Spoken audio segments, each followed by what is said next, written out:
México abierto a tener amistad con todos los países del mundo. México es un país de paz, un país que, como lo establece el propio artículo 89, está a favor de la solución de los conflictos entre las naciones por la vía diplomática, por el diálogo,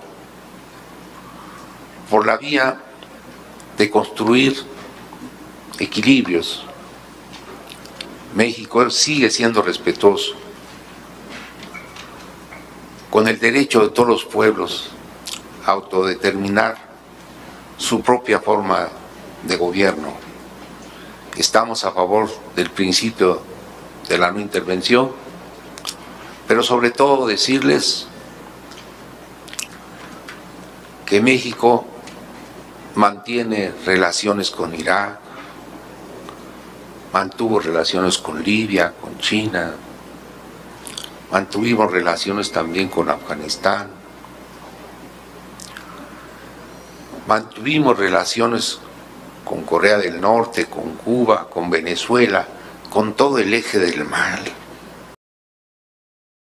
Amigos y amigas, vamos a ir a la información. El 23 de marzo se instala el grupo de amistad entre la Federación Rusa y México. Vamos a escuchar el discurso que dio el embajador de Rusia que enfureció a Estados Unidos y también vamos a escuchar el discurso que dio un diputado del Partido del Trabajo.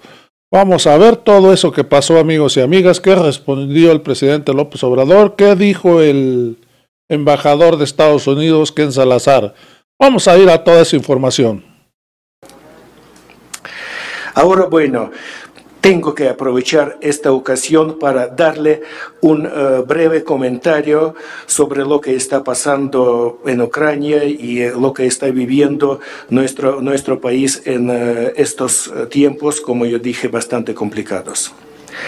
El 24 de febrero de este año, el presidente de Rusia, Vladimir Putin, ordenó iniciar una operación militar especial cuyos objetivos son desmilitarización y desnazificación de Ucrania, así como la protección de la población de Donbass y de Rusia de la amenaza militar de la OTAN. Quiero reiterar que Rusia no empezó esta guerra, la está terminando. La sangrienta guerra contra los habitantes de Donbass dura más de 8 años. Y todos estos años llevábamos pidiendo a la comunidad mundial que luche contra el exterminio sistemático de la población de esta región. Se trata de miles de personas que perdían a sus seres queridos a diario y que vivían en sótanos escondiéndose de los bombardeos del ejército ucraniano. Entre 13 y 14 mil personas fallecidas, más de 150 niños asesinados. Este es el saldo real de la guerra olvidada y completamente ignorada por los medios occidentales. Quisiera recordarles que la situación actual en Donbass y Ucrania es una consecuencia del golpe de Estado inconstitucional que tuvo lugar en febrero del año 2014, realizado por las fuerzas neonazistas con el apoyo del Occidente. El nuevo régimen de Kiev inició la lucha contra la lengua y la cultura rusa en un país con millones de personas rusoparlantes. Se impuso la ideología de nazismo. Alguien me pregunta, ¿de qué nazismo se puede hablar hoy día en Ucrania? Sí se puede. Nosotros, bueno, mis colegas, mis diplomáticos, trajeron una información que confirma el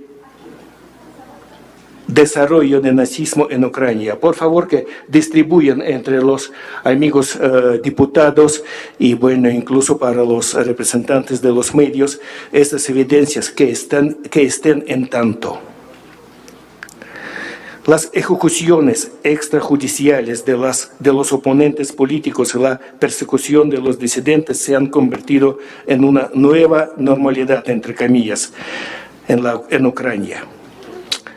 Yo tengo mucho respeto al pueblo ucraniano, el pueblo hermano del pueblo ruso, pero yo no puedo tener respeto a este gobierno actual de Ucrania. Y yo voy a darle un ejemplo que no tiene nada que ver ni con Rusia ni con lo que está pasando hoy día en Ucrania. Ustedes creo que saben que cada año en la Asamblea General de la ONU se vota una resolución que condena el bloqueo económico comercial de Estados Unidos contra Cuba. Lo votan todos los años. Tiene el enorme apoyo de los países. Solo dos países votan en contra tradicionalmente. Es Estados Unidos y Israel. El año pasado, por instrucción de Washington, el gobierno de Kiev no se atrevió a votar a favor de esta resolución. Se abstuvo. A pesar de que en los años 80 y 90, después de la catástrofe en la central atómica de Chernobyl, el gobierno cubano durante 20 años ofreció una ayuda médica totalmente gratuita a los niños ucranianos que tuvieron las consecuencias de esta catástrofe en la central atómica. Miles, decenas de miles de los niños ucranianos con sus madres, con sus familias, pasaron por Cuba a la cuenta del gobierno cubano recibiendo la atención médica. Todo al costo del gobierno de Cuba. Y hoy día, yo repito, el gobierno ucraniano no se atreve a apoyar la resolución de la Asamblea General de la ONU que condena el bloqueo económico comercial como esta valiosa isla. Tengo que mencionar otra cosa. La masacre en la ciudad de Odessa, la ciudad ucraniana de Odessa, perpetuada por los radicales ucranianos, que fue uno de los actos más atroces que quedó impune hasta el momento. El 2 de mayo del año 2014, los nacionalistas tomaron el edificio de la Casa de los Sindicatos en Odessa y quemaron vivas a 44 personas. Más de 250 personas resultaron heridas. Estos hechos fueron bien documentados con fotos y videos. Sin embargo, reitero, pasaron 8 años y no hay ni una sola persona que fue encarcelada por este terrible crimen. Los militares rusos hacen todo lo posible, yo le confirmo, para evitar las víctimas entre la población civil. Los ataques se realizan únicamente contra instalaciones militares y con armas de alta precisión. Lamentablemente vemos que los radicales ucranianos despliegan tanques y artillería cerca de las guarderías e escuelas. Utilizan a niños y mujeres como escudos humanos. Unos 8.000 ciudadanos extranjeros se han convertido en rehenes de los batallones nacionalistas, entre comillas, que ya no están controlados ni siquiera por las autoridades oficiales de Kiev. Mientras tanto, el régimen de Kiev sigue llevando a cabo ataques incesantes contra la población civil de Donbass. El 14 de marzo, el ataque ucraniano con un misil táctico mató a 20 civiles y dejó a 28 personas heridas, incluidos niños, en el centro de la ciudad de Donetsk. Fue un ataque deliberado contra civiles. Cabe mencionar que el misil tenía una ojiva con munición de racimo, cuyo uso en zonas residenciales es calificado como un crimen de guerra. Sin embargo, todavía estamos abiertos al diálogo con la parte ucraniana. Ya se han realizado varias rondas de negociaciones, así como la reunión de los cancilleres de Rusia y Ucrania en los márgenes de un foro diplomático en Turquía. Hay cierto avance en la cuestión de las rutas humanitarias.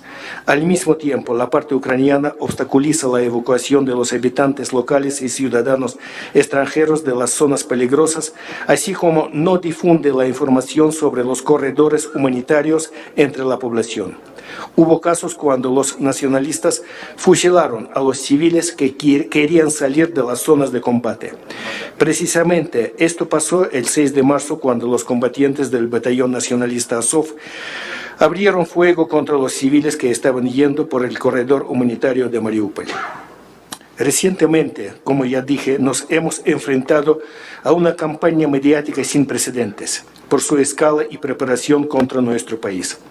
En las redes sociales se multiplican las noticias falsas sobre la operación especial de las Fuerzas Armadas rusas en Ucrania. Se han utilizado videos y fotos que no tienen nada que ver con el conflicto actual. En todo el mundo vemos muchas manifestaciones de discriminación y odio racial.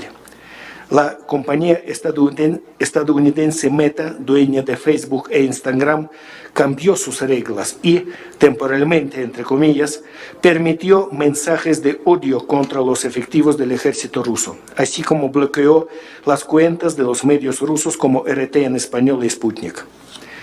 En un acto de censura, YouTube también suspendió el canal de RT en español. La cultura y el deporte rusos también resultaron ser víctimas de esta campaña de desprestigio.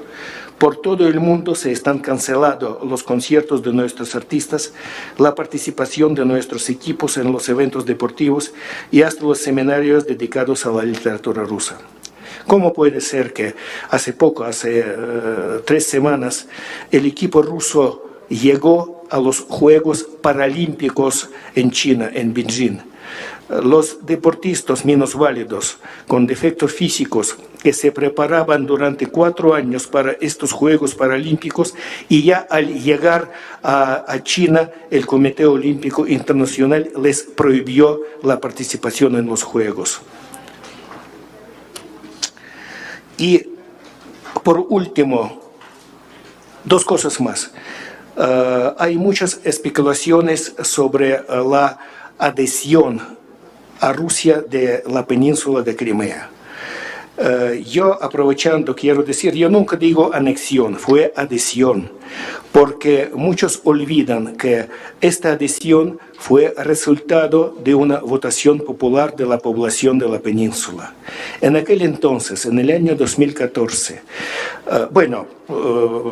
entiendo que saben algo de la historia, saben mucho y saben perfectamente que la península de Crimea siempre era la parte integral de Rusia desde la época de la Catalina la Grande.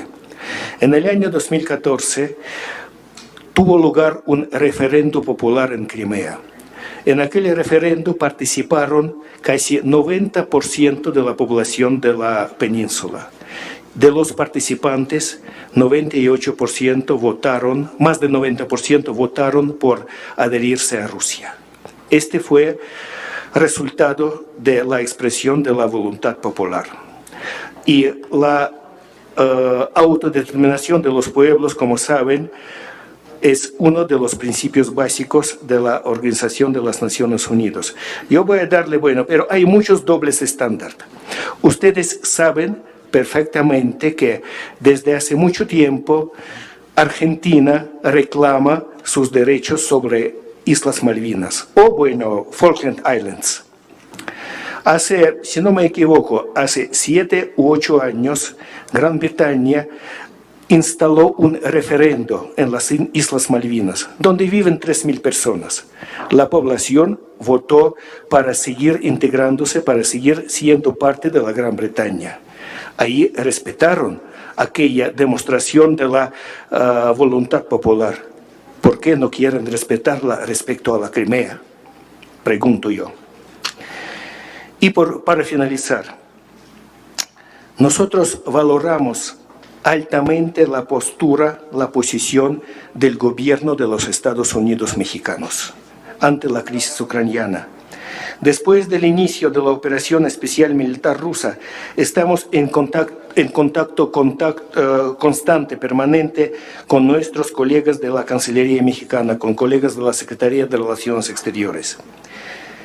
Y yo les quiero asegurar, respetamos mucho la posición demostrada ya varias veces por el señor presidente de México, Andrés Manuel López Obrador, por el secretario de Relaciones Exteriores, Marcelo Ebrard, que México nunca va a unirse con las sanciones antirrusas y que nunca, a pesar de las peticiones del gobierno de Ucrania, nunca va a suministrar armamento a Ucrania. Les quiero asegurar que no tengo ninguna duda que lo que está pasando en estos días no va a afectar de ninguna manera las relaciones de Rusia con México, que sigue siendo uno de nuestros socios más antiguos y más importantes en la región latinoamericana. Como un ejemplo, solo en el año 2021, a pesar de COVID, a pesar de todas las restricciones, nuestro intercambio comercial entre nuestros países aumentó casi más de 2 veces en comparación con el año 2020, alcanzando la cifra récord de 4,8 mil millones de dólares. Yo, bueno, entiendo que todos tienen sus agendas, hay cierto límite de tiempo y para finalizar, una vez más, yo quiero agradecer al diputado Alberto Anaya Gutiérrez, a todos los miembros de este grupo de amistad. Lo respetamos mucho, lo valoramos mucho su gesto en estos tiempos tan complicados y no tengo ninguna duda que este grupo de amistad va a apoyar mucho la relación, el desarrollo, la relación entre nuestros países, el desarrollo posterior de nuestros contactos entre nuestras poblaciones, entre nuestros parlamentarios, entre nuestros estados y nuestros gobiernos. Muchas gracias.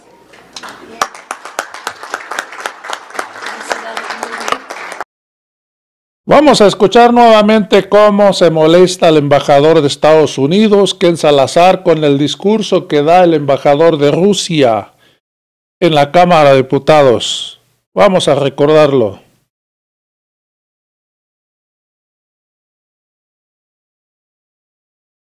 Y al final, Miguel ya tome más tiempo que debería tener.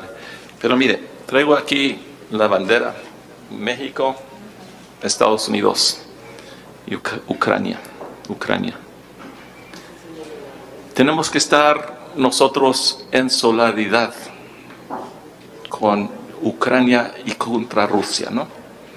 Se me parece que el embajador de Rusia estaba aquí ayer haciendo un ruido que México y Rusia estaban tan cercanos. Eso, perdón, nunca puede pasar. Nunca puede pasar.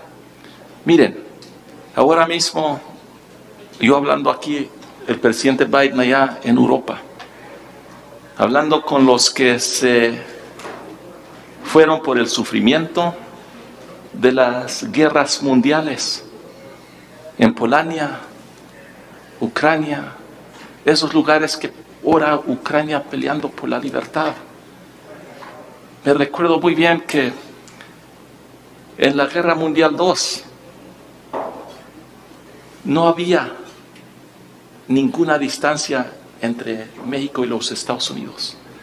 Unidos así contra lo que estaba haciendo Hitler y los demás para derrotar a la humanidad y la libertad, matando a los inocentes por donde quiera. No nos podemos nosotros nomás decir, eso está pasando allí en el otro lado del mundo, porque nos puede afectar aquí, en México. Lo que está haciendo Putin y los rusos ahora es una cosa que nunca lo pensaba yo que lo iba a ver. Estábamos unidos. Entonces, yo les pido a ustedes, como los diputados, que tienen tanta fuerza, y no es del PRI o del PAN o del Ciudadano o el PRD, es algo de México, que lo que hizo Rusia aquí, atacando a Ucrania, es un ataque contra la libertad y el modo de vivir de todos nosotros. Entonces, cuando se ataca a una familia, si alguien le pone una amenaza a una familia, se une la familia. Aquí hablamos nosotros del grupo de amistad, México y Estados Unidos. No puede haber diferencia. Tenemos que hacer lo mismo que hicieron los dos países en esa época de la Guerra Mundial II. Entonces, con eso, Miguel, te agradezco mucho la oportunidad. Vamos a escuchar la respuesta que da el presidente López Obrador al embajador de Estados Unidos. Inmediatamente nos vamos al discurso que dio el diputado del Partido del Trabajo. Nosotros no vamos a cuestionar nada, somos respetuosos de la libre manifestación de las ideas. México es un país libre, independiente, soberano. Debe saberse cada vez más, porque parece a veces que no se entiende lo suficiente. Hay que mandarles telegramas avisándoles de que México no es colonia de ningún país extranjero, que México es un país libre, independiente, soberano,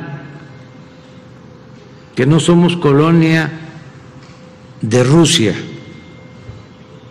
ni de China, ni de Estados Unidos, que México es un país independiente, libre y soberano.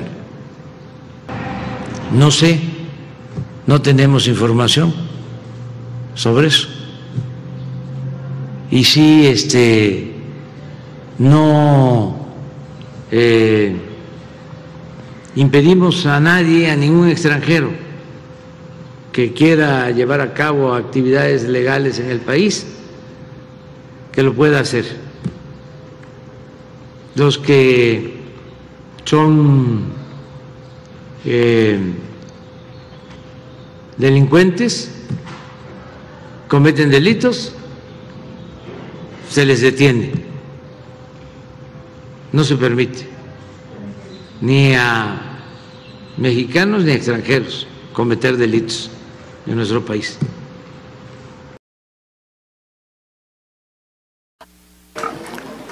Queremos señalar que para la Cámara de Diputados, para todos los partidos que integramos el Grupo de Amistad México-Rusia,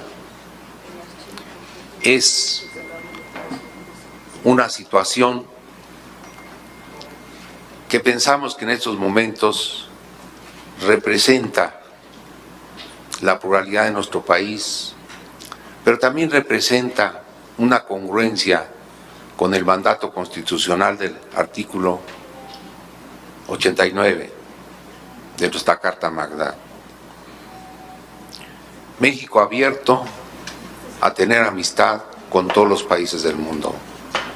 México es un país de paz, un país que, como lo establece el propio artículo 89, está a favor de la solución de los conflictos entre las naciones por la vía diplomática, por el diálogo, por la vía de construir equilibrios. México sigue siendo respetuoso con el derecho de todos los pueblos a autodeterminar su propia forma de gobierno. Estamos a favor del principio de la no intervención, pero sobre todo decirles que México mantiene relaciones con Irak, mantuvo relaciones con Libia, con China, mantuvimos relaciones también con Afganistán,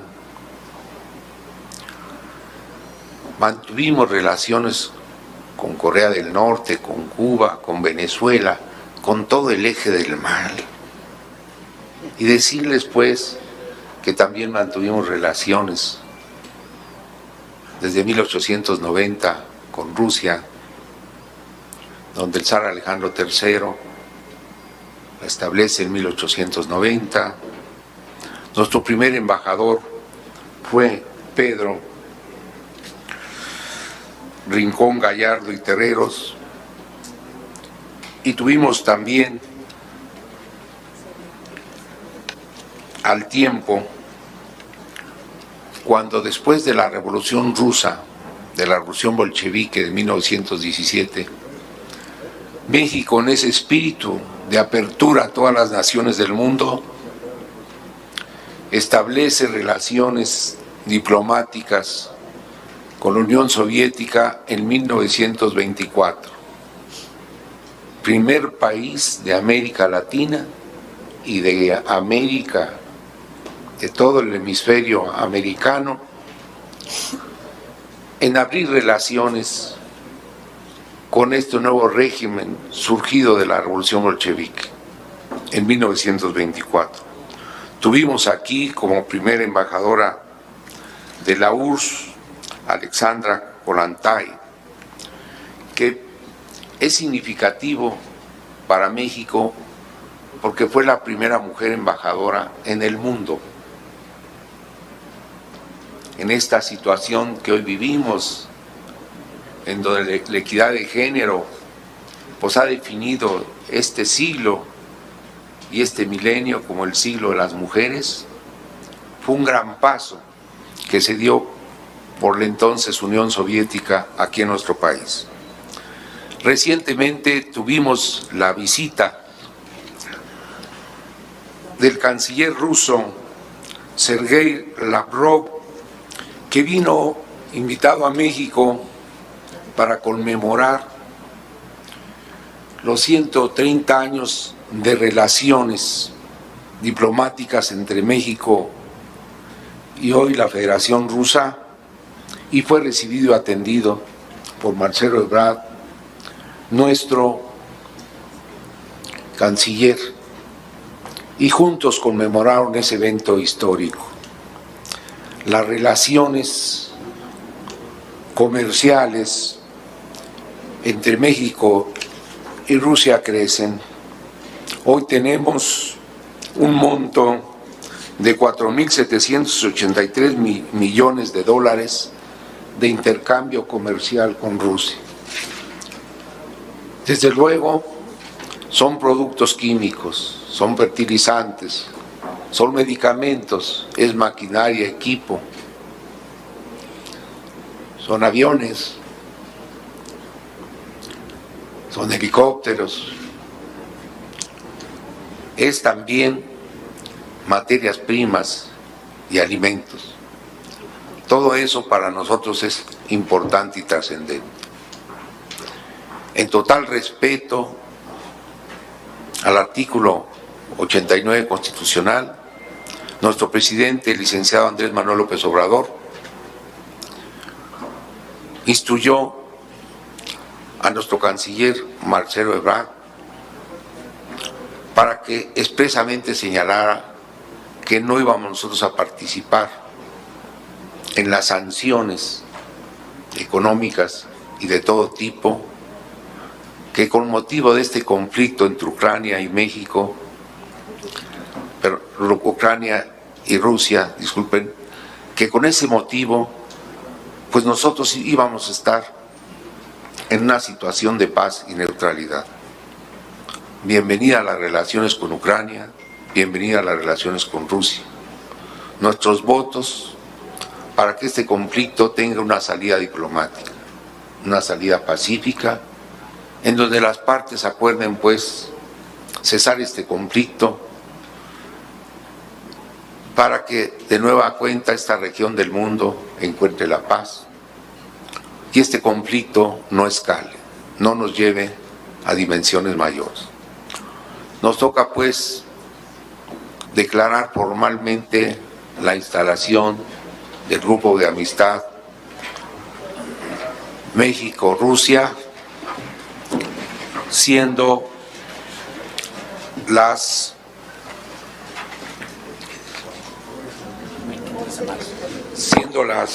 12:31 de este día 23 de marzo del año 2022. Queda formalmente instalado este grupo de amistad México-Rusia.